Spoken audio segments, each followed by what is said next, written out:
PM Modi की cabinet में हुआ अहम फैसला, 6 और एयरपोर्ट का प्रबंधन प्राइवेट हाथों में। कैट और एनआरए कराई।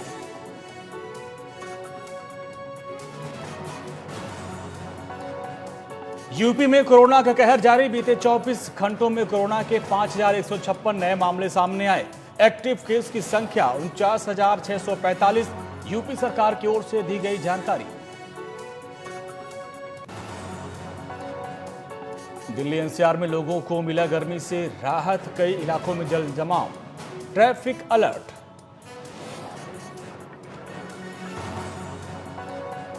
यूपी में बढ़ते अपराध पर जागी राज्य सरकार। मुख्यमंत्री योगी का बयान, अराजकता स्वीकार नहीं, सार्वजनिक निजी संपत्ति के नुकसान पर होगी वसूली।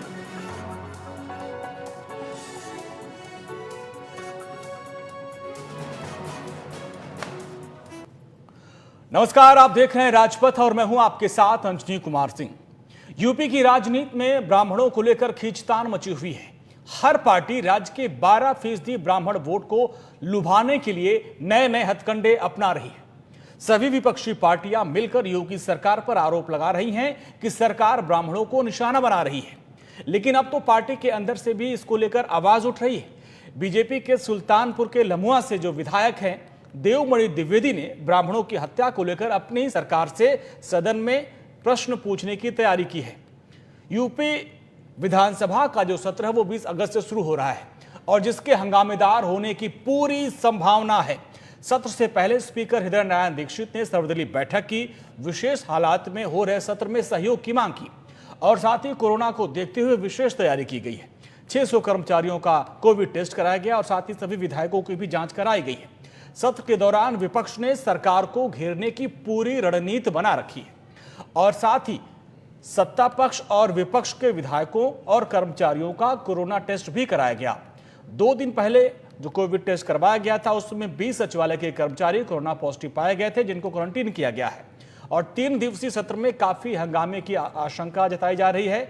बढ़ते अपराध ग्राफ, ब्राह्मण कार्ड, कोरोना और बाढ़, ये तमाम मुद्दे हैं जिनको लेकर विपक्ष सरकार को घेरने की रणनीति बना रहा है। सभी विपक्षी पार्टियां तैयारी कर चुकी हैं और बीजेपी की तरफ से कोरोना जैसी महामारी में लोगों को इलाज न मिल पाना, बेरोजगारी, किसान के मुद्दे, कानून व्यवस्था और ब्राह्मणों की अनदेखी, उत्पीड़न और उनकी हत्या, ये प्रमुख मुद्दे हैं जिस पर सत्र में सरकार को घेरने की पूरी रणनीति विपक्ष ने बना रखी है। अब सवाल ये उठता है कि क्या जो सत्र है 3 दिन का वो भी हंगामे के भेंट चढ़ने वाला है? क्या इसमें काम की बातें छोड़ ब्राह्मण और बाकी मुद्दों पर ही सरकार को घेरने की रणनीति बनाई जाएगी? क्या अब यूपी विधानसभा चुनाव की आहट इस विधानसभा सत्र में ही सुनाई देगी? इन तमाम मुद्दों पर हम चर्चा करेंगे। हमारे साथ कई खास मेहमान भी जुड़ेंगे, उनका भी परिचय आपसे करवाते हैं। सरकार के सामने इतने ज्वलंत मुद्दे हैं जिनको हम सदन के अंदर उठाएंगे और सरकार पूरी तरीके से फ्लॉप है, एकदम विफल है। चाहे कानून व्यवस्था हो, चाहे कोरोना वैश्विक महामारी हो, चाहे बाढ़ हो, चाहे किसान हो, चाहे स्टूडेंट्स हों, चाहे एम्प्लॉइज़ हों या मजदूर हों, सारे मामलात पर भारतीय जनता पार्टी पूरी तरीके से विफल है और सारे वर्ग परेशान हैं। समाज में जिस तरीके का वातावरण है, ऐसा वातावरण कभी भी लोकतंत्र में हुआ नहीं। ब्राह्मण मुद्दा भी अहम रहेगा। देखिए, मुद्दा सभी मजदूर, किसान, विद्यार्थी, एम्प्लॉइज, स्टूडेंट, सबका मुद्दा रहेगा। कानून व्यवस्था का मुद्दा रहेगा, सारे मुद्दे रहेंगे। देखिए, सबसे बड़ा मुद्दा आज के समय कोविड का है। जिस तरह से कोविड-19 पर उत्तर प्रदेश में लगातार केसेस बढ़ते जा रहे हैं, मौतें हो रही हैं, अव्यवस्था हो रही है, उसको लेकर के हम चाहते हैं कि एक बहस इस पे हो, सदन में चर्चा होनी चाहिए। दूसरा, लॉ एंड ऑर्डर को लेकर के जो मुद्दे रहे हैं, जिस तरह से अपराध लगातार बढ़ता गया, खासकर महिलाओं के प्रति अपराध बढ़ता जा रहा है, जिस तरह से लोगों की हत्याएं हो रही हैं, तो इन मुद्दों को लेकर के हम उत्तर प्रदेश के सदन में अपनी बात को प्रमुखता से रखेंगे। जितेंद्र प्रसाद ने एक लेटर जारी किया और ब्राह्मण मुद्दे को बोला है कि इसको उठाया जाए। देखिए, ये कोई एक मुद्दा मैं इतना मानती हूँ कि जो पत्र मेरे संज्ञान में उनका कोई पत्र नहीं है पर जहाँ एक चर्चा ज़रूर यहाँ चालू हुई है कि बहुत सारे सत्ता पक्ष के विधायकों ने भी मुख्यमंत्री से मांगा है कि कितनी हत्याएं हुई हैं ब्राह्मणों की और किस तरह से उनके ऊपर मुकदमे लिखे गए हैं, क्या है।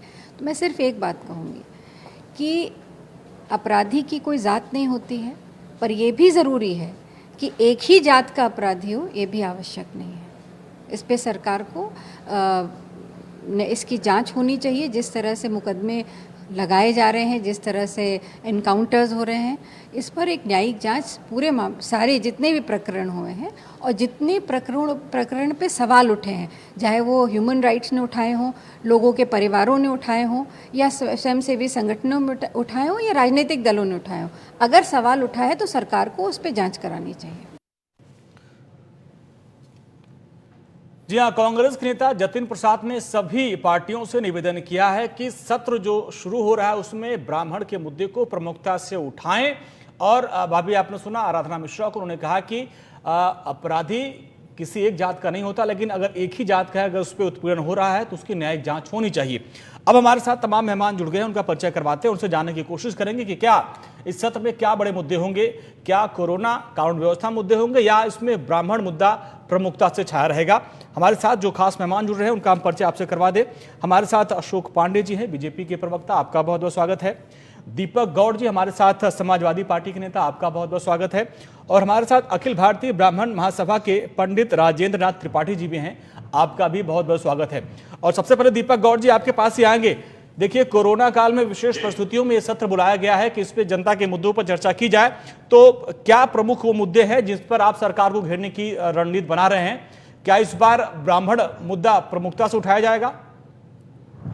देखिएगा जी, ब्राह्मण मुद्दा भी प्रमुखता से उठाया जाएगा। बाकी और भी मुद्दे हैं जो कोरोना काल में जिस तरीके से लोग जो सड़कों के से पैदल पैदल अपने घर पे पहुंचे हैं, हाँ। और पैदल पहुंचने के बाद अपने घर पे भी नहीं पहुंच पाए, और बाद बीच में ही उनको जिन परेशानियों का सामना करना पड़ा, खाने की व्यवस्था नहीं थी, जाने की व्यवस्था नहीं थी, कोई जाने के लिए वाहन नहीं था, कोई साधन नहीं था, उसके बावजूद भी सरकार यही कहती रही कि हम कोरोना में जनता की काफी मदद कर रहे हैं, बहुत कुछ कर रहे हैं, लेकिन ऐसा कुछ भी नहीं था। कहीं पे कोरोना काल के अंतर्गत जो सामाजिक संस्थाओं में जो काम किया वो तो किया, लेकिन सरकार की तरफ से जो कार्य करने चाहिए थे वो कार्य नहीं किए गए। अच्छा, तो कोरोना के मुद्दे को लेकर आप सत्र में सवाल उठाएंगे, आवाज उठाएंगे। अशोक पांडे जी, देखिए, समाजवादी पार्टी प्रमुखता से इस मुद्दे को, कोरोना काल में जो समस्याएं उत्पन्न हुई है, जो जनता के साथ कोई भी किसी भी कास्ट का हो, किसी भी वर्ग का हो, चाहे वो कोई भी कार्यकर्ता हो, मजदूर से लेकर एक विशेष जो है मध्यम वर्गीय कारोबारी तक जो परेशान रहा है, उन सभी के मुद्दे उठाए जाएंगे और ब्राह्मण समाज का मुद्दा प्रमुखता से उठाया जाएगा। पंडित राजेंद्र नाथ त्रिपाठी जी हमारे साथ हैं। राजेंद्र जी, क्या आपको वाकई लगता है कि यूपी में ब्राह्मणों का उत्पीड़न हो रहा है और उनकी हत्याएं हो रही हैं? अब इस पर मेरा ये कहना है कि जब से इस सूबे में योगी सरकार आई है, तब से उत्पीड़न जारी है और बदले की भावना से ब्राह्मणों के खिलाफ कार्यवाही चल रही है। मैं धन्यवाद देता हूं सपा, बसपा और कांग्रेस जैसी पार्टियों को कि ये पहली बार ब्राह्मणों के दर्द का मरहम बन करके आज वकालत कर रहे हैं, बधाई के पात्र हैं। और ब्राह्मण भी प्रताड़ित हो रहा है, ये पार्टियां उठा रही हैं आवाज, नहीं तो कोई आंसू पूछने वाला नहीं। ब्राह्मण मेले में गुम हुए अनाथ बच्चे की तरह न्याय के प्राणे प्राप्त करने के लिए भटक रहा था, कोई इसकी आवाज बनने को तैयार नहीं था। आज जानवर की तरह ब्राह्मण जगह जगह काटे जा रहे, कोई ऐसा दिन नहीं है जिस दिन ब्राह्मण की निर्मम हत्या न हो रही हो और पीड़ित परिवारों के यहाँ कोई इस सरकार का प्रतिनिधि या सरकार का मुखिया खेद तक व्यक्त नहीं करता है। निर्दोषों को अपराधी साबित किया जाता है।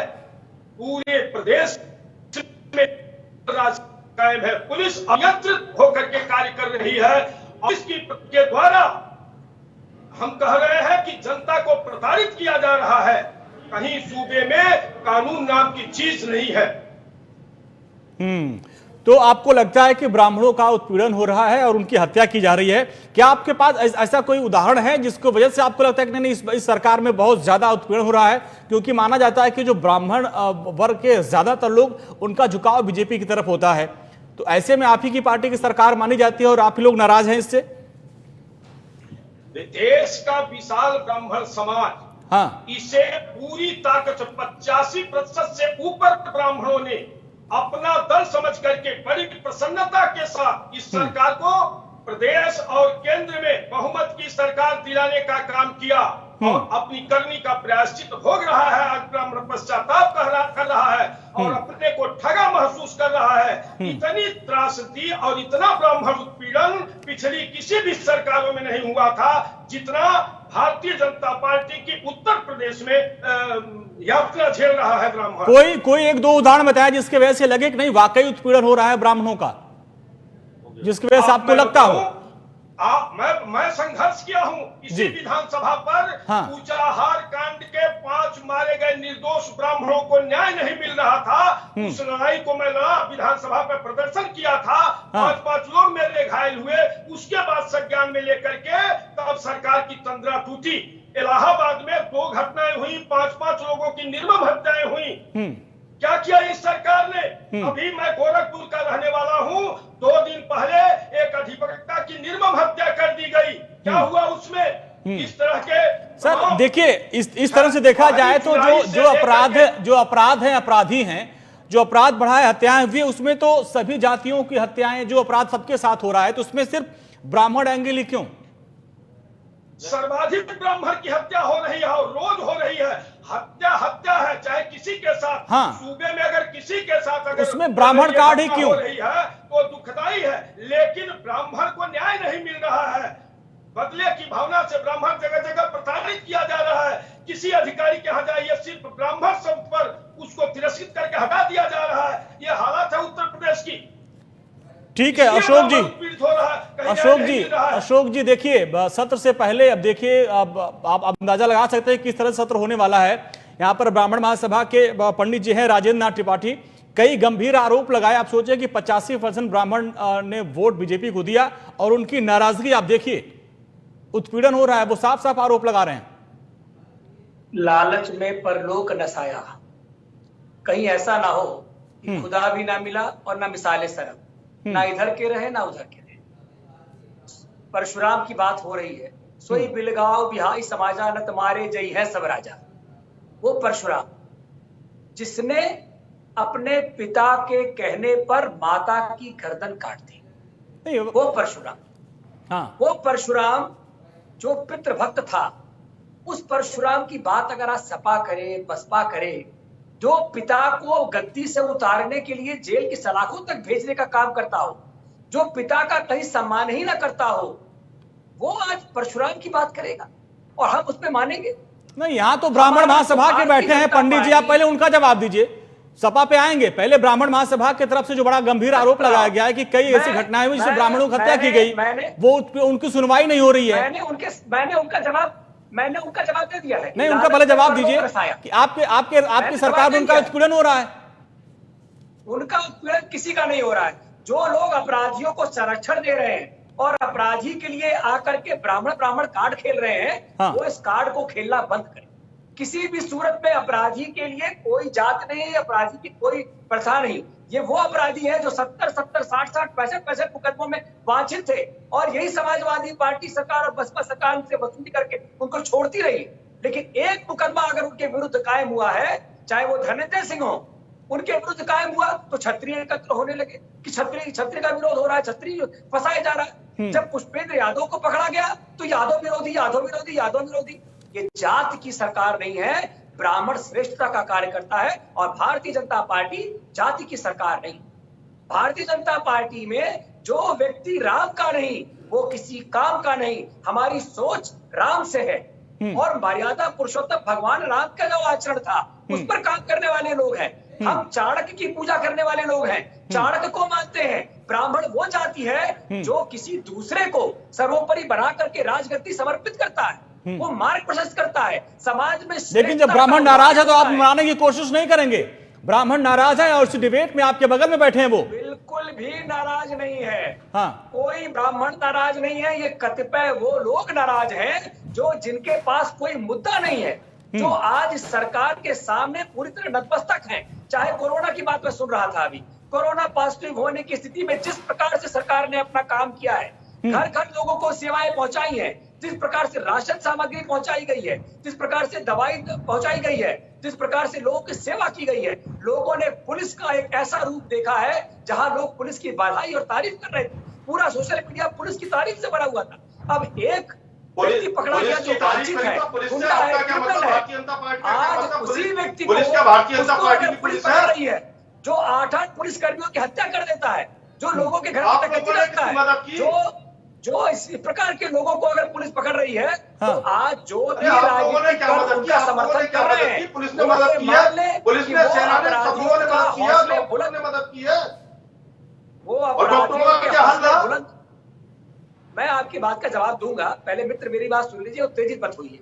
जो भी आज अपराधियों को संरक्षण देने की बात कर रहे हैं, जो लोग उनकी सहायता को आड़ में रख के अपराधियों को संरक्षण सपुर्द प्रवाह कर रहे हैं, संप्रभुता प्रदान कर रहे हैं, उनकी एक भी चलने वाली नहीं। ब्राह्मण श्रेष्ठता का परिचायक है और कोई भी ब्राह्मण जो ब्राह्मण है श्रेष्ठता का। देखिए अब जैकेट के दिन आ गए हैं, जैकेट लोगों की निकल रही है। अब जैकेट के ऊपर जनेऊ पहना जाएगा। जब किसी के पास मुद्दा नहीं हो, जैकेट के ऊपर जनेऊ पहनेंगे, मंदिर मंदिर चक्कर काटेंगे। लेकिन समाज में स्वच्छता का कार्य हो रहा है, समाज में विकास का कार्य हो रहा है। हमारा मुद्दा विकास का। पंडित राजेंद्र जी, आप संतुष्ट हैं? वो कह रहे हैं ब्राह्मण श्रेष्ठ हैं और उनका कोई उत्पीड़न नहीं हो रहा है। कुछ ऐसे लोग हैं जो अपराधियों को संरक्षण दे रहे हैं, वही सिर्फ हंगामा कर रहे हैं, और जिनका इनकाउंटर हुआ, जो भी लोग मारे गए, उसमें ज्यादातर अपराधी थे। मैं ये जानना चाहता हूं भाई अशोक जी से, कि पूरे प्रदेश की बात छोड़ दें, जितने ब्राह्मणों की हत्या मुख्यमंत्री कार्यालय के इर्द गिर्द में लखनऊ में हुई है, वो ब्राह्मण कितने अपराधियों को संरक्षण दे रहे थे? पहला सवाल। दूसरी चीज, इलाहाबाद में 5-5 ब्राह्मणों की निर्मम हत्या हुई, परिवार साफ हो गया, वो किस अपराधी को संरक्षण दे रहे थे? अभी 3 दिन पहले मुख्यमंत्री के शहर गोरखपुर में एक अधिवक्ता की निर्मम हत्या कर दी गई, वो किस अपराधी को संरक्षण दे रहे थे?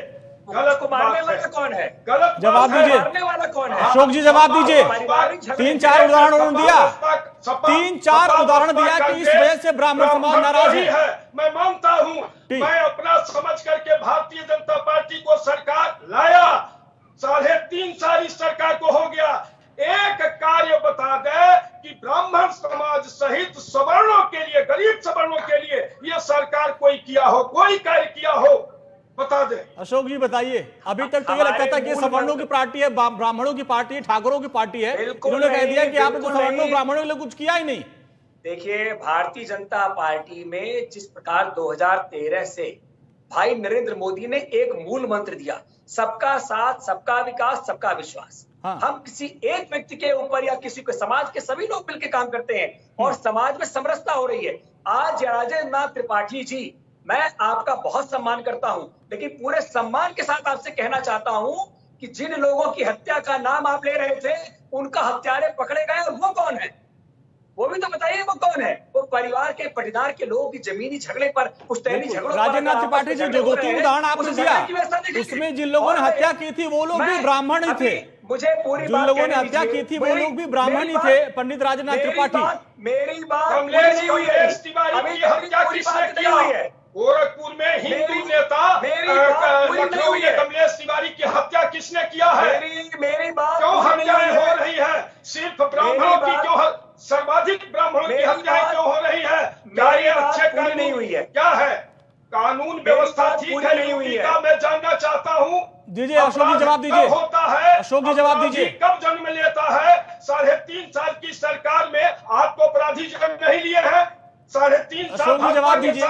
लेकिन पंडित जी देखिए, पंडित जी उन्होंने पंडित जी ये भी सुनिए, पंडित जी ये भी सुनिए। उन्होंने 2 उदाहरण दिया कि 2 कांड हुए जिसमें जो जांच हुई, जो अपराधी पकड़े गए, उन्हीं के खानदान के लोग थे और वो ब्राह्मण ही थे जिन्होंने हत्या की थी। तो इसलिए अपराध और अपराधी की कोई जात नहीं होती। अशोक जी अब ये बताइए कि किस तरीके से जवाब दीजिए जी। मुझे कहने दीजिए। मेरी बात पूरी होने के बीच में आपने उधर उनको बुला दिया। नहीं, मैं एक बात स्पष्ट कहना चाह रहा हूँ कि जिसको जवानी में संघर्ष के साथी है, जिसको अशोक जी हमारे संघर्ष के साथी है, ये जानते हैं हमें प्रदेश में जिंदगी दलाली कहीं भी है।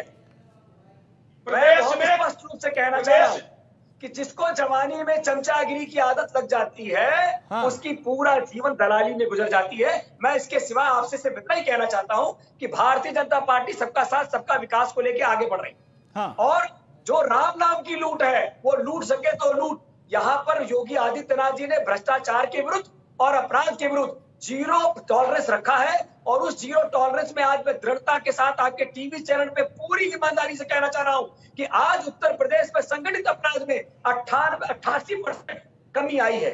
88%, आप ग्राफ उठा के देखिए, 88% कमी आई है। और दूसरी बात चैलेंज पूर्वक कहना चाह रहा हूं, जो भी अपराध हुए हैं, अगर वो अपराध खुले ना हो, मुझे एक अपराध का नाम बताइए जो अपराध उत्तर प्रदेश में हुआ और वो खोला नहीं गया। अपराधी सलाखों के पीछे नहीं गए, अपराधी गले में तख्ती डाल करके जेल में जा रहे हैं, अपराधी गली में तख्ती डाल करके थाने में जा रहे हैं। इससे बड़ा रामराज आपको देखने को क्या मिलेगा? अब ये पार्टी बिलबिलाई हुई है, इनके मन में दीपक जो शंकाएं थी। दीपक जी देखिए, वो कह रहे हैं भाई आप सत्र में कानून व्यवस्था को लेकर घेरने वाले, वो तो कह रहे हैं कि 88% संगठित अपराध में कमी आई है। अशोक जी एक बात बताइएगा, अशोक जी एक बात का जवाब दीजिएगा। अपराधी आपके यहाँ पर जब गले में तख्तियां बांधकर सरेंडर कर रहे हैं तो विकास दुबे कहाँ छुपा हुआ था? पिछली जब आपकी भाजपा की सरकार थी तब भी इसने थाने में घुसकर हत्या की थी, और इस बार भी जब आप कह रहे हैं कि तख्तियां बांधकर है ना सरेंडर कर रहे थे, जो टॉप 10 की जो लिस्ट बनी थी उसमें विकास दुबे का नाम क्यों नहीं था? उसमें विकास दुबे का नाम क्यों नहीं था? उसको जो हिस्ट्री सीटर था अरेस्ट क्यों नहीं किया गया? इतना बड़ा हिस्ट्री सीटर था जिसका एनकाउंटर किया गया, टॉप 10 में क्यों नहीं नाम था? भारतीय जनता पार्टी के और आप लोगों के मनगढ़ंत बनाए हुए अपने तरीके से बना लेते, सब सेटिंग करके है ना आप काम करती हैं कि उसने सरेंडर कर दिया, इसने सरेंडर किया। असल में जो मुख्य और असली अपराधी हैं वो आज भी आपके संरक्षण में पड़ रहे हैं।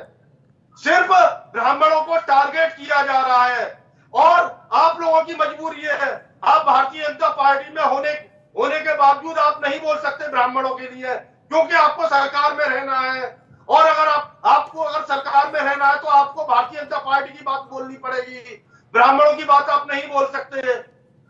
जवाब दीजिए अशोक जी। और दूसरी बात, ये तो आपके ऊपर ही डोरे डाल रहे हैं। आप एक बात और बता दीजिए, चाहे वो समाजवादी पार्टी का हो या वो बहुजन समाज पार्टी का हो या किसी कांग्रेस का हो, वो जब आपकी पार्टी में आ जाता है तो वो शुद्ध किस तरीके से हो जाता है, ये और बता दीजिए।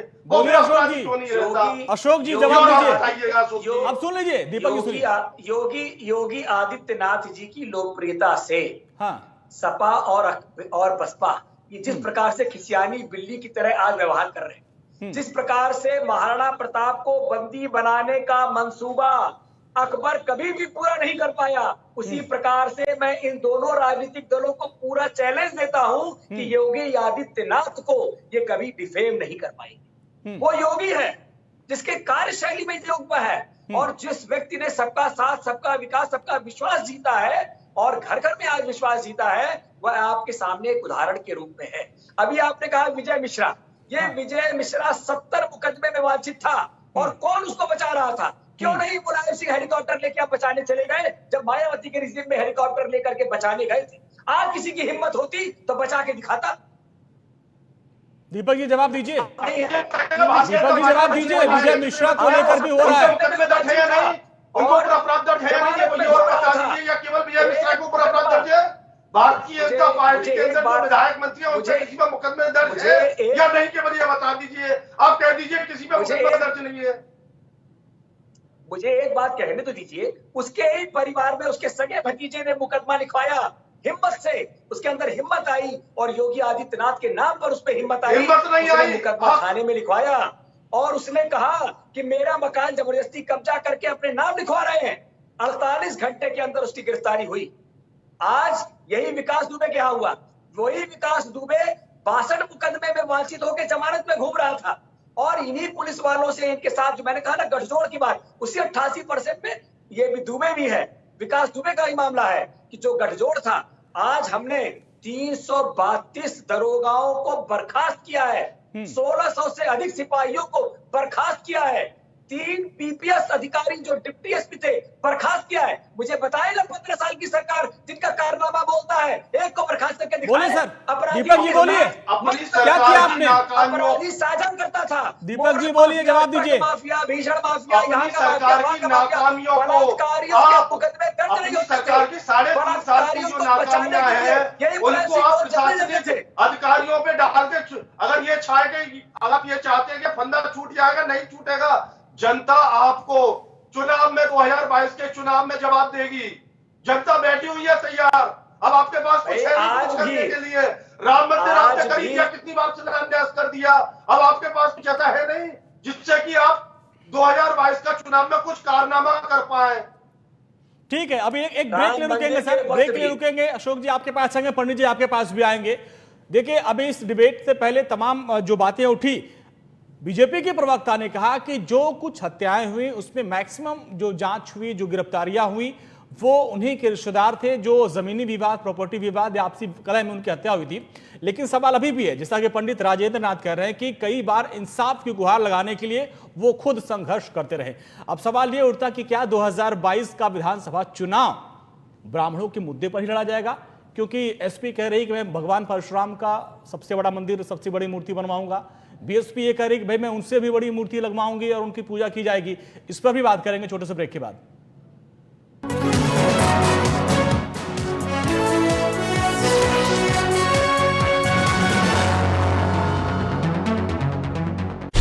राजनीति, समाज,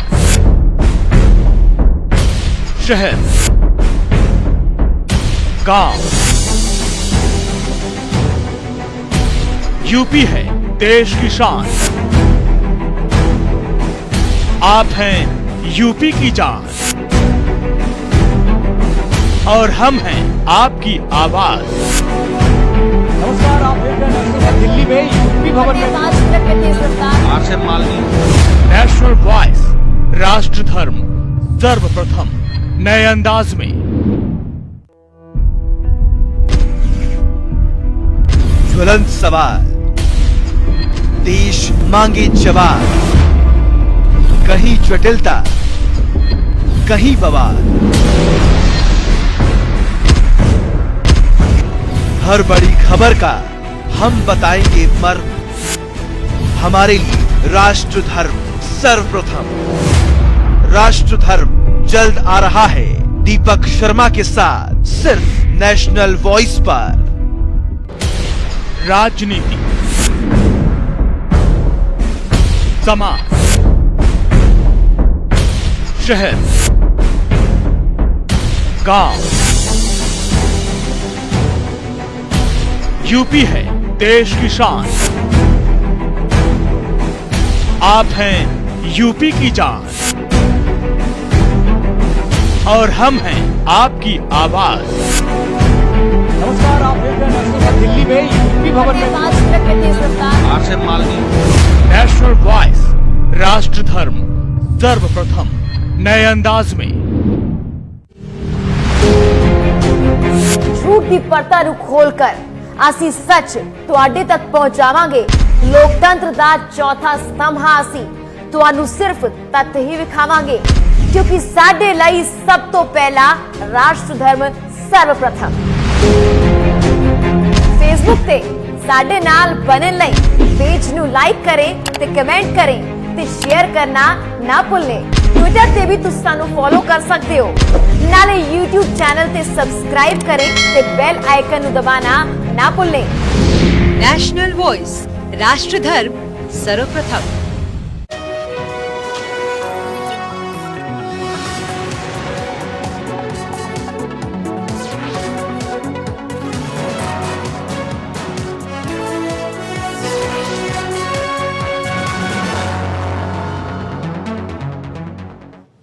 ब्रेक के बाद एक बार फिर से आपका स्वागत है। राजपथ में आज मुद्दा इस बात का हो रहा है, इस बात पे चर्चा हो रही है कि क्या जो सत्र में ब्राह्मण उत्पीड़न का मुद्दा गूंजेगा।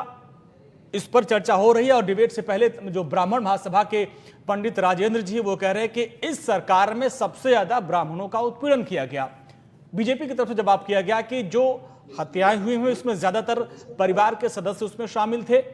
अब एसपी और बीजेपी के प्रवक्ता आपस में आंकड़े रख रहे हैं कि भाई हमारी सरकार में इतना हुआ था, आपकी सरकार में यह काम हुआ है।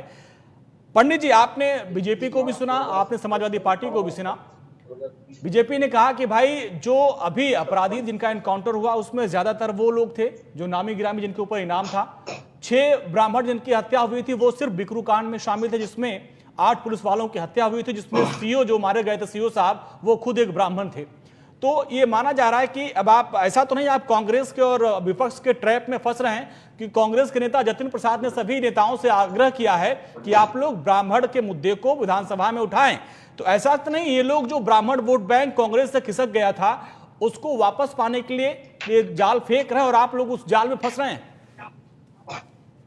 मैं आपको बताऊं जी, हमारे भाई अशोक भी जी जानते हैं और दीपक गौड़ भी जानते हैं कि मैं किसी भी राजनीतिक दल का चवन्नी मेंबर नहीं हूं।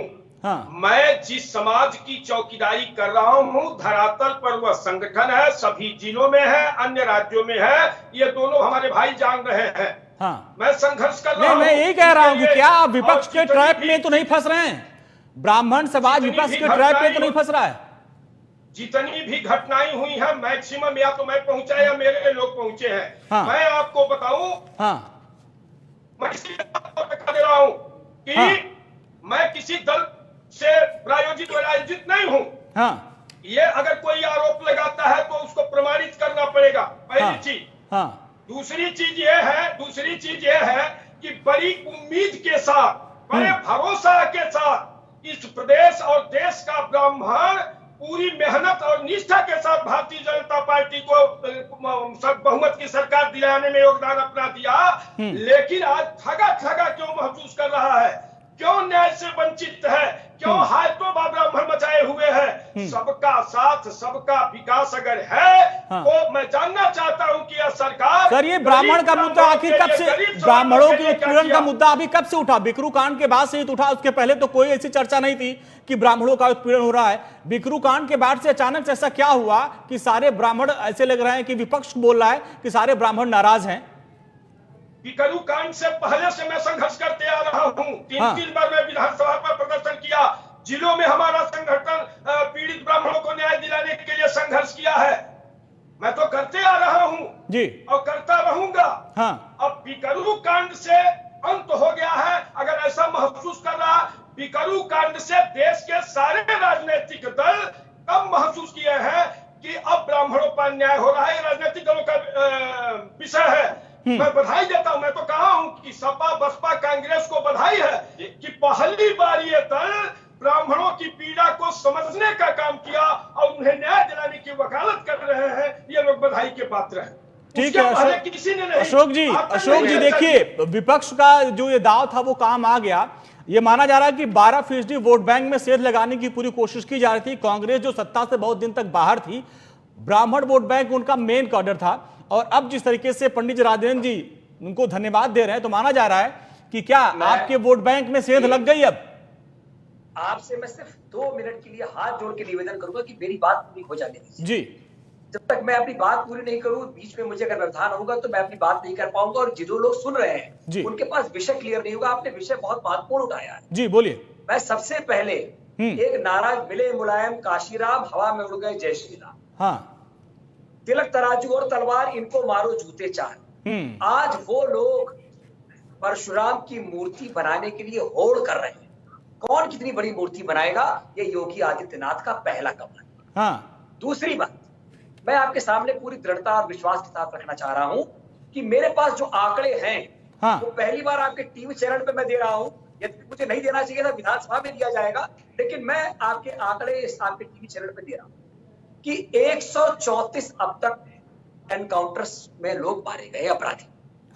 और उस 134 अपराधियों में सबसे ज्यादा जिनकी जो एनकाउंटर हुए हैं उसमें 47 अल्पसंख्यक हैं।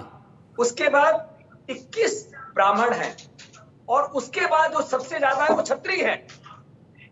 अब क्षत्रिय है सबसे ज्यादा, 6 यादव है। आप ये कैसे कह सकते हैं कि ये सरकार जो है ये पूरे तौर पर, अरे अपराधी की कोई जाति नहीं होती। जो अपराधी अपराध करेगा या तो वो जेल के अंदर रहेगा या वो ऊपर रहेगा, बीच में उसके लिए कोई स्थान नहीं है। और तीसरी बात जिसके लिए आप कह रहे थे कि ये सरकारें, अब मैं याद दिलाना चाहूंगा अपने भाई राजेंद्र नाथ त्रिपाठी जी को, जो ध्यान पूर्वक सुन ले कि बसपा सरकार में उत्पीड़न से ये स्वयं बहुत परेशान थे। और जब संस्कृत विद्यालय विद्यार्थियों के ऊपर जो है लाठीचार्ज हुआ था, गोली चलवाई गई थी, सतीश चंद्र मिश्रा भाग के कमरे में छिप गए थे और हमने उनसे पूछा था कि अगर आपको दूध ही, बोले मेरा कोई अपराध नहीं है। हमने कहा अगर आपको दूध पीना है तो ताड़ के पेड़ के नीचे क्यों पी रहे हो, आओ गौशाले में पियो, या तो वहां छोड़ दो या वहां मानो कि इन पे जो गोली चलाई गई है और ये जो संस्कृत पाठशाला के अध्यापक बने हैं उसमें आपका भी हाथ है। और यही मुलायम सिंह है जो कहते थे कि अगर सांप, काला नाग और ब्राह्मण एक साथ आए तो पहले ब्राह्मण को मार देना, ये उनकी शिक्षा थी। तो आज किस बिना पर ये लोग ये बात कर रहे हैं? कम से कम ये सोचे कि जो मुद्दा विहीन राजनीति के लोग हैं, जिनके पास आज मुद्दा नहीं है, विकास उनकी दृष्टि में नहीं है, भ्रष्टाचार कर नहीं पा रहे हैं और उनकी कलई खुल रही है, एक एक करके कलई खुल रही है, तो ये भी जेल की सलाखों के नजदीक पहुंच चुके हैं। तो ये पूरे तौर पर ये मान ले कि ये अब इनका समय बहुत नजदीक। लेकिन आप देखिए जो सवाल मेरा था सर, आप बोलेंगे, जो सवाल था कि पंडित राजेंद्र नाथ त्रिपाठी भी एक भाई ब्राह्मण महासभा को उसमें उसके सदस्य हैं, वो ये कह रहे हैं कि ब्राह्मण नाराज है और वो सपा, बसपा और कांग्रेस को धन्यवाद दे रहे हैं, यानी जो आपका मेन वोट बैंक था उसमें सेध लगाने में पार्टियां कामयाब रही। मैंने तो आपके सामने आंकड़े रख दिए। ब्राह्मण इतना भ्रमित नहीं है, उसको मालूम है कि कितने सबसे कम स्थिति में अगर जो हत्या हो रही है, अपराधी पकड़े जा रहे हैं, अपराधी मारे जा रहे हैं। तो अगर आज की तारीख में हम किसी भी व्यक्ति पर, जो मैंने आपसे बताया कि सबसे ज्यादा संख्या जो है वो किसकी है, मैंने आपके सामने पूरे आंकड़े रख दिए। अब इसमें उस पर दीपक जी संतुष्ट नहीं है। दीपक जी आपके आंकड़े पर संतुष्ट नहीं। दीपक जी आपको सवाल उठा रहे थे आंकड़े पे। 58 ठाकुर है, 58 ठाकुर नहीं, 58 ठाकुर नहीं है, ठाकुर छत्री नहीं सर, फिर से आप आंकड़े दुरुस्त करिए। 58 ठाकुर नहीं है, आंकड़े दुरुस्त करिए सर आप। उसमें अन्य सभी जातियां हैं, उसमें अन्य सभी जातियां हैं। 97 अल्पसंख्यक है, 97 अल्पसंख्यक है। आज का आंकड़ा मैं आपके सामने रख रहा हूँ, 2020 तक का है। इसमें 47 अल्पसंख्यक है, 11 ब्राह्मण है और 58 क्षत्रिय है। नहीं 58 में बाकी सभी हैं, SC ST और क्षत्रिय सभी हैं सर। 58 में 6 यादव हैं, मैंने आपको बहुत स्पष्ट कर दिया। 6 यादव हैं। तो ऐसी परिस्थितियों में दीपक जी जवाब देना चाहते हैं। दीपक जी जवाब दीजिए, आंकड़े उन्होंने दिया है, आंकड़े दे दिया दीपक जी। योगी आदित्यनाथ, आप सुन लीजिए सर, अब आप सुन लीजिए सर, सुन लीजिए, बाकी लोगों भी सुनिए। दीपक जी उन्होंने आंकड़े दिए कि अपराधियों की कोई जात नहीं होती है। दीपक जी आप आंकड़े से संतुष्ट नहीं है? बिल्कुल, अपराधी की कोई जाति नहीं होती, ये बात बिल्कुल ठीक है, 100% ठीक है। लेकिन अगर एक ही जाति के लोग मरे तो क्या ब्राह्मण ही है ना सारे अपराधी ब्राह्मण? अरे 11 उन्होंने 11 नाम गिनाए सर, 11 में से 6 तो सिर्फ एक ही कांड के हैं। 11 नाम है और 11 में 6 सिर्फ बिकरू में से हैं। बिकरू की आप सुन लीजिएगा, जो अमर दुबे था, अमर दुबे जो नाबालिग था, जिसको मार दिया, जिसकी पत्नी खुशी दुबे जो आज भी जेल में है, उसने सीओ साहब के पैर काटे थे सर, सीओ साहब के पैर काटे थे, सर में सटा के गोली मारी थी, पुलिस वालों को मारा था। और जिसको मारा था सीओ साहब वो भी ब्राह्मण ही थे। सरेंडर कराते हैं दीपक जी, जिसको मारा था सीओ साहब वो भी ब्राह्मण ही थे, जिसको मारा था अमर दुबे ने वो भी ब्राह्मण ही थे, और सटा के पैर भी काट लिया था जी। हाँ जी, वो अपराधी है, बिल्कुल अपराधी है। ये अपराधी नहीं है, ये मानने के लिए मना किसने किया है? हाँ, तो आप सवाल क्यों उठा रहे हैं? और भी है, 8 पुलिस वालों की निर्मम हत्या की जाती है, अगर उनका इनकाउंटर होता है तो आप उस पर भी आप सवाल उठा रहे हैं। अरे ये लोग ब्रिजेश से पकड़े गए, सवाल नहीं उठा रहा, सवाल नहीं उठा रहा। मैं ये कहना चाह रहा हूँ, जिसकी पुलिस गलती मान रही है, खुशी दुबे जिसकी 3 दिन पहले शादी हुई, उसको जेल में डाल रखा है अभी तक, और पुलिस कह रही है कि वो गलत डाल रखी है, क्यों डाल रखा है? ये क्या है? वो अपराधी थी, खुशी दुबे ने गोलियां चलाई थी। देखिए, जिस समय पर ब्रजेश सिंह पकड़े गए, धर्मेंद्र सिंह पकड़े गए, तो धर्मेंद्र सिंह के पकड़ने के वक्त भी इन लोगों ने हल्ला मचाया और योगी आदित्यनाथ के ऊपर ठाकुर मारे जा रहे हैं, ठाकुर पकड़े जा रहे हैं, ठाकुरवाद जो है, ठाकुर खतरे में है, उन्होंने लगाया। योगी आदित्यनाथ सन्यासी हैं और एक सन्यासी का कोई किसी से पूर्वाग्रह नहीं है, उनका ना किसी से कोई पूर्वाग्रह है, ना किसी से विशेष प्रेम है। देखिएगा, देखिए अपराधी योगी आदित्यनाथ जी सन्यासी में नहीं कहना चाहता तो मुख्यमंत्री प्रदेश के, क्या उनके ऊपर अपराध दर्ज नहीं थे? उनके ऊपर मुकदमे नहीं थे? उनके ऊपर नहीं है। योगी आदित्यनाथ जी पे मुकदमे दर्ज नहीं थे? जो उन्होंने खुद अपने आप मुकदमे अपने खत्म कराए हैं, योगी आदित्यनाथ जी के ऊपर मुकदमे दर्ज नहीं थे? वो क्या योगियों पे मुकदमे होते हैं? समर्थन, अरे वो मुख्यमंत्री है, वो राजनीतिक है, आप योगी का नाम क्यों दे रहे हैं उनको? योगी का नाम क्यों दे रहे हैं? आपने उनको योगी बना दिया, भारतीय जनता पार्टी ने योगी बना दिया। डॉक्टर आयुब, अरे इस बार तो राजनीति कर रहे हैं, ये पॉलिटिशियन है, अच्छे पॉलिटिशियन है। ये देखिए 31 मार्च से 9 अगस्त तक का मैंने आपको आंकड़ा दे दिया है। अब इसमें कहने के लिए कुछ बचता नहीं है। ठीक है पंडित जी, आ रहा सर, पंडित राजेंद्र नाथ त्रिपाठी जी देखिए उन्होंने एक आंकड़ा दिया। अरे योगी आदित्यनाथ जी के ऊपर, अरे देखिए योगी जी के ऊपर आ रहे हैं, ठीक है। अभी आप दीपक जी, अभी आप ब्राह्मण कांड खेल रहे थे, अभी आप योगी के ऊपर जा रहे हैं। पंडित जी देखिए जो आंकड़े दिए गए, योगी जी बोले दीजिए।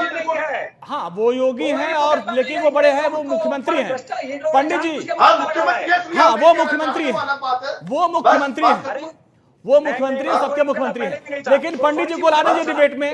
पंडित राजेंद्र जी जो आंकड़े दिए गए बीजेपी की तरफ से कि 11 इनकाउंटर हुए हैं, जिसमें से तो 6 बिकरू कांड के आरोपी थे। तो आप सोचिए जो 11 में से 6 तो एक ही दिन जो एक ही कांड के आरोपी हैं, तो कहां फिर उत्पीड़न हुआ, कहां गलत तरीके से इन लोगों का इनकाउंटर किया गया, ये कहना है बीजेपी का। मैं भाई अशोक पांडे जी से निवेदन करूंगा, हाँ, और सरकार से भी निवेदन करूंगा, हाँ, कि जो 134 इनकाउंटर बताया जा रहा है, हाँ, उस सूची को सार्वजनिक करें जातिवार। अभी भेद खुल जाएगा, वो कर तो रहे हैं।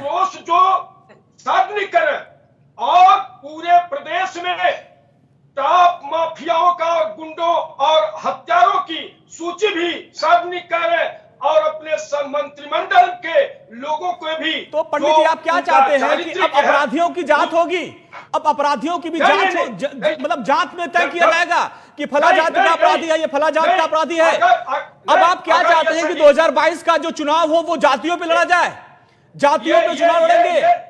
एक बार फिर से आप 90s में जाना चाहते हैं सर पंडित जी, एक बार फिर से अब 90 के दशक में जाना चाहते हैं जब जाति आधारित राजनीति होती थी। ये सरकार करा रही है ना, जात की राजनीति से कोई वंचित है? सपा बसपा भाजपा कांग्रेस, हाँ, सारे लोग जातीयता की राजनीति कर रहे हैं। अगर 134 इनकाउंटर हुआ और बीजेपी आप उसमें जात ढूंढ रहे हैं, 11 ब्राह्मण की और 17 छत्री की, तो बीजेपी कर रही है ना, इसलिए जातिवार को आंकड़ा प्रस्तुत करें, सार्वजनिक करें। नहीं वो तो आप कह रहे हैं ना कि ब्राह्मणों की हत्या हो रही, उस पर उन्होंने आंकड़े दिए ना। वो तो आप कह रहे हैं कि ब्राह्मणों की हत्या हो रही है, उस पर उन्होंने आंकड़े दिए। अब आप आंकड़े पे भी संतुष्ट नहीं है। पता लग जाएगा फर्जी आंकड़ा कि 17 ब्राह्मण हुए। अरे अशोक जी इन आंकड़ों की हकीकत क्या है? अशोक जी ऑफिशियल आंकड़ा है, ये ऑफिशियल डाटा है। एक मिनट सर, अशोक जी ये ऑफिशियल डाटा है, ये आंकड़ा आज के सभी समाचार पत्रों में, अमर उजाला में भी नहीं समाचार पत्र छोड़िए, ये आपके एनसीआरबी का आंकड़ा है, ये एनसीआरबी का आंकड़ा है। खुल जाएगी ये पोल, मैं चाहता हूँ ये सूची आप सार्वजनिक करेंगे, जातिवार इसको सार्वजनिक किया जाए, सार्वजनिक करिए। 31 मार्च 2017 से लेके 9 अगस्त 2020 तक का ये आंकड़ा मैंने आपके सामने रखा, जो आंकड़ा। अरे इस आंकड़े की सच्चाई, इस आंकड़े की विश्वसनीयता पे तो सवाल उठा रहे हैं दीपक जी भी और पंडित जी। इस आंकड़े की विश्वसनीयता पर दीपक जी और पंडित जी सवाल उठा रहे हैं, इसको आप सार्वजनिक करिए, सार्वजनिक करिए। जातिवार की कौन कहा हुआ है और किस जात का हुआ है, तो बताया जाए। अगर इस बात को लेकर पूरे प्रदेश में हाहाकार मचा हुआ है तो जातिवार इसको, स्थानवार इसको सार्वजनिक किया जाए।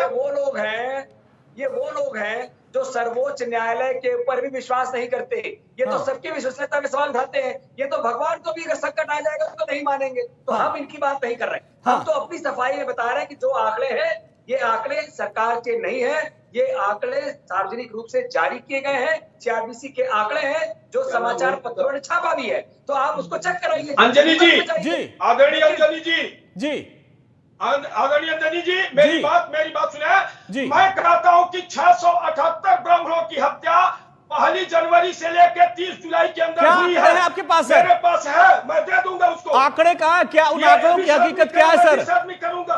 600 हत्या की जो आंकड़े आप गिनवा रहे हैं वो कितने विश्वसनीय हैं? वंचित है। कितने विश्वसनीय आंकड़े हैं वो सर? प्रस्तुत कर रहे हैं तो मैं भी प्रस्तुत कर रहा हूं। वो आंकड़े कहाँ, कितने ब्राह्मणों की निर्मम हत्या हुई है प्रदेश में। अभी आप देखिए, अभी मैं आंकड़े रख रहा हूं आपके सामने। एटा में 5 ब्राह्मणों की हत्या की गई थी, उसमें जहर उनके बहू ने दिया था। प्रयागराज में घुमंतु जो होते हैं हैंगर गैंग के लोग, उन्होंने हत्या किया था। तो ऐसे में जो चीजें आ रही हैं, पारिवारिक लफड़े को भी आप 600 में गिनती कर रहे हैं। हालांकि ये कानून व्यवस्था का मामला है अशोक जी, कानून व्यवस्था आप दुरुस्त नहीं कर पा रहे हैं, ये सच्चाई है। अंजनी जी, हाँ, कानून व्यवस्था को संभालना सरकार की जिम्मेदारी है और यहां पर चूक हुई है। देखिए अंजनी जी, हाँ। ये आंकड़े पुलिस के द्वारा किए गए हत्याओं एनकाउंटर की बात मैंने की है। मैं कोई व्यक्ति की बात नहीं कर रहा जो बहू मार दे, कोई व्यक्ति उनको मार दे, उनका चाचा और भतीजे की लड़ाई हो गई। एक मामला है बहू का ना, एक मामला बहू का है, बाकी जगह तो हत्याएं की गई हैं, तो वो कानून व्यवस्था का मामला है ना, भतीजे ने कानून व्यवस्था का मामला है। आपसे चूक हुई है? नहीं, कोई चूक नहीं है। भारतीय जनता पार्टी में कानून व्यवस्था पूरे तौर पर कंट्रोल में है और अपराधियों के अपराध पर नियंत्रण है, उनके अंदर भय है। दीपक जी जवाब दीजिए, में सब कुछ जनता में भय है कि सुबह अगर घर से निकल रहा है तो सबको होगी कि नहीं होगी। ये आम जनमानस में कानून को लेकर के भय व्याप्त है। भाई अशोक जी, इसे नकार नहीं सकते हैं आप। दीपक जी जवाब दीजिए। बिल्कुल दीपक जी, आम जनमानस में भय है कानून व्यवस्था। पंडित जी दीपक जी को बोलने दीजिए। आप ये बताइएगा, पंडित जी ने आपने ब्राह्मण का पक्ष रखा, आज से पहले दीपक जी बोलिए। सबसे पहले ब्राह्मण इतना विचलित क्यों नहीं था? एकदम ब्राह्मण को क्या हुआ जो एकदम विचलित हुआ है? कोई तो वजह होगी पूरे प्रदेश में। मैंने तो पहले ब्राह्मण अपने को भारतीय जनता पार्टी का क्यों कर रहा है? आप इस बात का जवाब दीजिए। कोई तो वजह होगी, कुछ तो हुआ होगा ब्राह्मण के साथ, कुछ तो है कहीं पे। जैकेट का सीजन आ गया है और अब जैकेट के ऊपर जनेऊ पहनने का वक्त आ रहा है, उसी का वक्त है और कुछ नहीं है। दूसरी बात यह है कि आज हिंदू को बांटने की साजिश हुई है। हिंदू को जातियों में बांटा जा रहा है। ये राम मंदिर का राम मंदिर का निर्माण, मैं पूरे तौर पर अंजनी जी बहुत जिम्मेदारी से एक आखिरी बयान आपके उस पर और देने जा रहा हूं कि राम मंदिर का निर्माण प्रारंभ होने से जो भी ये जातिवादी, शक्तिवादी और ये रूढ़िवादी ताकतें थी, वो सारी चूल्हे हिल गई हैं और वो हिंदू को बांटने में तुल गया है। हिंदू को चाहे ब्राह्मण, क्षत्रिय, राम मंदिर और कहीं पर दीपक जी देखिए, दीपक जी अशोक जी कह रहे हैं कि आप लोग हमेशा ये सवाल पूछते थे। दीपक जी, सपा बसपा और कांग्रेस जो सवाल, एक मिनट अशोक जी, एक मिनट। दीपक जी, सपा बसपा और कांग्रेस जो सवाल पूछती थी कि मंदिर बनाएंगे, तारीख नहीं बताएंगे, वो तारीख भी बता दिए, भूमि पूजन भी करवा दिए। इस वजह से आप लोग बौखलाए हुए कहना चाह रहे हैं और इसी वजह से अब आप लोग परशुराम की मूर्ति लगाने की बात कर रहे हैं। सन 1990 से लेके ये राम मंदिर को अब तक बना रहे हैं, 2020 आ गई। अब इनसे ये बताइए राम मंदिर का मुद्दा कब तक बनाएंगे? कब तक राम मंदिर चलाएंगे? अरे उसका शिलान्यास कितनी बार अब हो गया, अब इसके बाद तो शिलान्यास नहीं करेंगे। अब आप उसकी काट परशुराम की मंदिर कर रहे हैं। दीपक जी, अब इन्होंने राम मंदिर का वादा पूरा किया तो आपको परशुराम भगवान की याद आ गई। अब आप परशुराम भगवान, हाँ आप मुझे एक बात बताइए, परशुराम भगवान नहीं थे? तो विष्णु के छठ पे अवतार है, याद आ नहीं? तो अचानक से याद कैसे आ गई आपको? अचानक से आप मंदिर बनवाने जा रहे हैं? बताइए भगवान, सुनिए मैं आपकी बात का जवाब दे रहा हूँ। भगवान विष्णु के अवतार श्री राम है, सबको पता है। भगवान विष्णु के अवतार श्री कृष्ण है जी, भगवान विष्णु के छठवें अवतार परशुराम है। हमारी मर्जी, हम राम को पूजे, कृष्ण भगवान को पूजे या परशुराम जी को पूजे, हम उनके वंशज हैं। हम परशुराम जी को पूज रहे हैं। अचानक से आपको उनकी याद कैसे आ गई? भूमि पूजन के बाद आपको याद कैसे आ गई? यही तो सवाल है। देखिए राजनीति में टाइमिंग की बड़ी महत्ता होती है। टाइमिंग पे सवाल है, टाइमिंग पे सवाल है। माननीय मुलायम सिंह यादव जी ने, माननीय मुलायम सिंह यादव ने सन 1993 में परशुराम जयंती का राजकीय अवकाश घोषित किया था और योगी जी की सरकार ने आते ही परशुराम जयंती का अवकाश निरस्त कर दिया। आप पूछिए, ये ब्राह्मण विरोधी सरकार नहीं है? ये ब्राह्मण विरोधी सरकार नहीं है? सरकार सेवकों पे गोली चलवाने वाला व्यक्ति मुलायम सिंह है। कौन है दीपक जी? उनकी सजा भगवान राम देंगे, भगवान राम उनको सजा देंगे। ईश्वर की सजा से कोई बच नहीं सकता। और ब्राह्मणों पे अन्याय और अत्याचार करने वालों को भी सजा भगवान परशुराम परशुराम देंगे। भगवान परशुराम ब्राह्मणों पे अत्याचार और अन्याय करने वाले को भी पंडित राजेंद्र जी, बीजेपी की तरफ से दो बड़ी बात कही गई। एक कहा गया कि आप उन पार्टियों को धन्यवाद बोल रहे हैं जो कहते थे कि तिलक तराजू और चार क्या उन्होंने उदाहरण दिया, और दूसरा जो कार सेवकों पर गोली चलाई थी, अब आप उन पार्टियों को धन्यवाद दे रहे हैं। पंडित जी ऐसा है हाँ, जब मेरे घर की प्रतिष्ठा कोई बाहरी आहत करे हाँ, तो हम सोचेंगे कि इसके खिलाफ कुछ तो हम करेंगे, लेकिन मेरा भाई, मेरा पुत्र, मेरा भतीजा अगर इज्जत लूटने का काम करेगा तो बहुत तकलीफ देता है और उसे माफ नहीं किया जाना चाहिए। भारतीय जनता पार्टी से प्रदेश और देश के ब्राह्मणों का बहुत भरोसा और उम्मीद था, जो आज दूषित हो रहा है।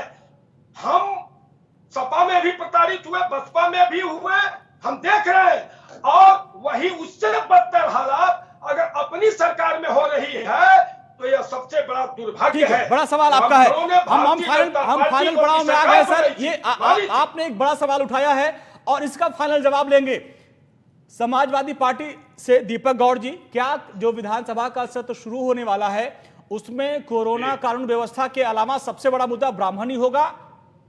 क्या आगे 2022 की लड़ाई ब्राह्मण काट में खेली जाएगी? सरकार की लॉ एंड ऑर्डर जो व्यवस्था बिल्कुल खत्म है उत्तर प्रदेश के अंदर से, उस पर भी बातें होंगी, हाँ, ब्राह्मणों की भी बातें होंगी। हाँ ठीक है, फाइनल जवाब अशोक जी, कैसे मनाएंगे ब्राह्मणों को? वो कह रहे हैं कि हम तो एसपी, बीएसपी और अपनी पार्टी की सरकार में भी आहत हुए हैं, तो उनको कैसे मनाएंगे और सत्र को कैसे सुचारू रूप से चलाएंगे आप? आज अगर आप टॉप 8 अधिकारियों की सूची देखें, चाहे वो डीजीपी हो, चाहे चीफ सेक्रेटरी हो, सब के सब ब्राह्मण है। हाँ। चाहे प्रमुख सचिव गृह हो, जब हाँ, सारी स्थितियों में ब्राह्मण, जबकि भारतीय जनता पार्टी सबका साथ, सबका विकास, सबका विश्वास से काम करती है, लेकिन उसके बावजूद भी अगर आपके मन में कोई कुंठा है हाँ, तो वो कुंठा किस बात के लिए? मैंने आपके सामने सारे आंकड़े करे। ब्राह्मणों को मनाने की कोशिश करेंगे सर आप? ब्राह्मणों को मनाने की कोशिश करेंगे? छोटा जवाब सर। हिंदू को बांटने की साजिश हो रही है हाँ, और जो लोग भी हिंदू को बांटने की साजिश कर रहे हैं वो ये समझ ले उनके मंसूबे कभी कामयाब होने वाले नहीं है। मैंने पहले भी कह दिया कि योगी आदित्यनाथ भी उसी तरह से है, जैसे महाराणा प्रताप को कभी भी अकबर गिरफ्तार नहीं कर पाए, सपना लेके चले गए, हाँ, ऐसे ही ये लोग योगी आदित्यनाथ को डिफेम करने का सपना लेके चले। ठीक है सर, चलिए सर, बहुत बहुत शुक्रिया इस पूरी बातचीत में शामिल होने के लिए। अशोक जी आपका, दीपक जी आपका, और पंडित राजेंद्र नाथ त्रिपाठी जी आपका भी बहुत बहुत शुक्रिया उस पूरी बातचीत के लिए। तो देखिए, इस पूरी डिबेट में जो ब्राह्मण का पक्ष रख रहे थे पंडित जी, वो साफ साफ कह रहे हैं कि ब्राह्मण नाराज है, उनके पास तो कई आंकड़े भी थे। समाजवादी पार्टी ने इस तरफ इशारा कर ही दिया है कि इस बार जो कोरोना कानून व्यवस्था तो है, लेकिन एक बड़ा मुद्दा ब्राह्मण भी होगा। कांग्रेस की तरफ से जतिन प्रसाद ने साफ साफ कहा है सभी पार्टियों से कि आप लोग इस मुद्दे को प्रमुखता से सत्र में उठाएं, यानी कांग्रेस अपने वोट बैंक को वापस लाने की पूरी कोशिश कर रही है और बीजेपी से नाराजगी की जो बात सामने आ रही है उसको भुनाने की कोशिश सभी पार्टियां कर रही हैं। अब देखना यह होगा कि बीजेपी कैसे डैमेज कंट्रोल करती है, क्योंकि इस डिबेट में ब्राह्मण महासभा की तरफ से जो पंडित जी आए थे वो साफ साफ कह रहे थे कि ब्राह्मणों का एक बड़ा वर्ग खासा नाराज है अपनी पार्टी की सरकार से। इस पे बीजेपी को सोचना होगा। और इसी के साथ राजपथ में इतना ही। नमस्कार।